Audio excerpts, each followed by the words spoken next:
Why Do People Cheat? Part 3. This week's newsletter is on moral justifications. And if you think about it, for someone to violate their own moral code or to act in an unethical manner, they have to be able to somehow justify doing that. And I'm going to bring up a few ways that people do that. But earlier today in the Q&As, someone wrote, whenever there's a conflict between us, even if it's not affair specific, he gets defensive and harps on my faults, even if it's 20 years ago. How do I stop him from using me as a scapegoat to his downfalls? And that's actually called blaming. And in some ways, it's a way of his justifying or pushing away his own guilt and not looking at it. And of course, when someone's doing that, I think they're probably emotionally flooded. But the thing that popped in my head as I read this question is, I wonder if it's affair specific. What were the justifications he used then?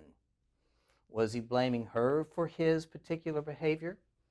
And with moral justifications, somehow just justifying what we've done, self-justifying behaviors. It's a term that was first introduced by Anthony Bandura to explain how people bypass their own self-sanction and violate their own personal standards. In an article I read this week on self-serving justifications, doing wrong and still feeling moral, from 2015, the authors suggest that actually with these types of self-justification, moral justifications, there are two primary points where those justifications come into play. There are those justifications first used when you're tempted to justify compromising your own moral code. And then there are those justifications you use to push away the guilt, the ethical or moral dissonance that comes as a result of your behavior. And there were a few pre-violation justifications that I'd like to look at. The first is ambiguity. One way that people, and again, please, I am not in any way saying this is an excuse. I'm just telling you how people violate their own stuff. But the first was ambiguity, where situations where you can tell yourself the norms or the rules are ambiguous.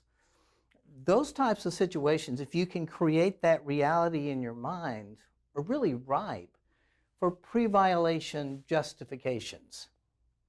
Just flat out lying to someone, inventing facts to tell myself I'm just going to do this or covering up something is a very clear moral justification. And most people don't like to just straight out lie. But when things are more ambiguous, you can shuffle facts and it becomes easier to justify. For example, let's say that someone is talking to someone about work all the time and they've got work things going on. It's easier for them to kind of justify letting something personal come into that situation because they don't focus on the personal piece, they just focus on the work piece. They can shuffle the facts around. So it allows them, again, in their own mind, they use that ambiguity as a way to justify. Sometimes people use ambiguity like mortal versus venial sins. It's like, well, if I were to do this, that would be really bad. But if I were just to, for instance, if I were to have sex with someone, that'd be really bad. But if I'm just looking at porn, that's not nearly as bad. That's more ambiguous than actually being with another person. So they use the ambiguity between those two circumstances as a way of justifying. Or if I'm just texting someone online, but I'm not really with them in person, the ambiguity of doing it and just pretending in fantasy is not nearly as bad as doing it in person. So they allow themselves, they can do that pre-justification, violation justification. Sometimes if you're a victim, I think a lot of times because I wasn't really looking for it, it's ambiguous. They came on to me or this happened to me. That's an ambiguity. And so rather than holding to strict standards of what you believe, that moral justification or even ethical standards, you use ambiguity as a way of getting around it. And so if you listen, think about what were kind of the pre-justifications that someone used to do it. If you were the one that strayed, what were the things you told yourself that somehow made it okay? The second pre-violation justification that they talked about was actually self-serving altruism. Oftentimes people tell me they're like rescuing someone. They're doing something really important over here. This person has had all of these horrible things that happened. Somebody died, and you come in and you're trying to help them. And again, that self-serving altruism. So you tell yourself that somehow it's okay to violate your own ethics, your own moral code, simply because it's something good. And the third pre-violation talked about in the article, and I found this one really interesting, was moral licensing.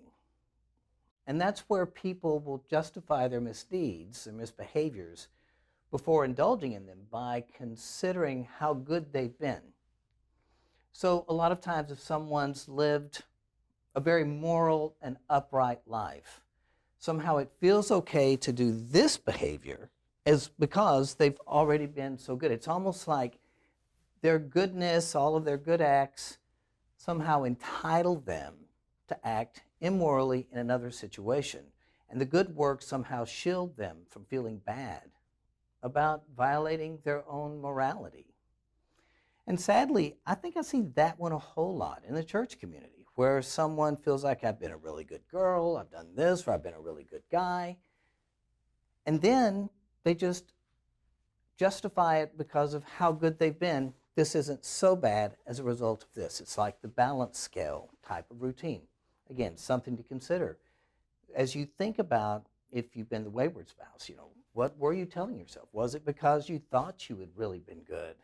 All of the entitlement justifications to me fall under this. I'm a good person. I deserve to be happy, right?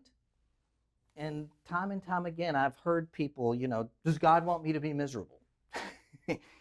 Especially bringing in God, because you're a really good person. You don't deserve to be miserable.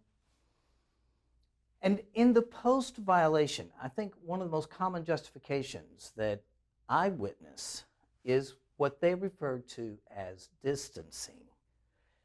Distancing is where you separate your behaviors by pointing to the bad behaviors of other people.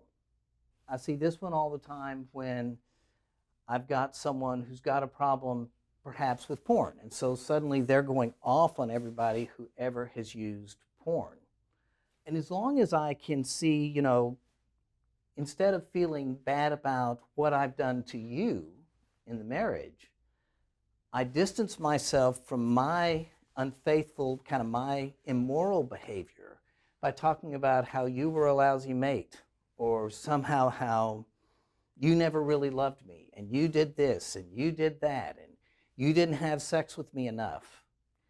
And so they can distance themselves from what they're doing and push away their guilt by focusing on how bad other people are and what they've done. And as long as you can demonize others, it allows them to view themselves as ultra-moral and lessens that tension elicited as a result of their behavior. As I was going through that, I've been thinking, if someone really wants to act more ethically, if you want to stop, immoral behavior, to be more moral, it really starts with acknowledging the power that your justifications have in shaping your own self-serving perceptions. That's the key.